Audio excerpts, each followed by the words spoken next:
You ask Tiger to solve. This deals with linear equations with one unknown. The final result is x equals -8. Let's solve it step by step. Group all constants on the right side of the equation. Subtract 8 from both sides. Group like terms. Simplify the arithmetic.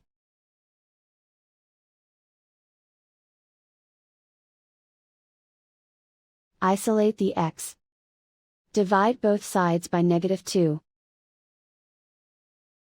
Cancel out the negatives. Simplify the fraction. Move the negative sign from the denominator to the numerator. Find the greatest common factor of the numerator and denominator. Factor out and cancel the greatest common factor. And so the final result is x equals -8.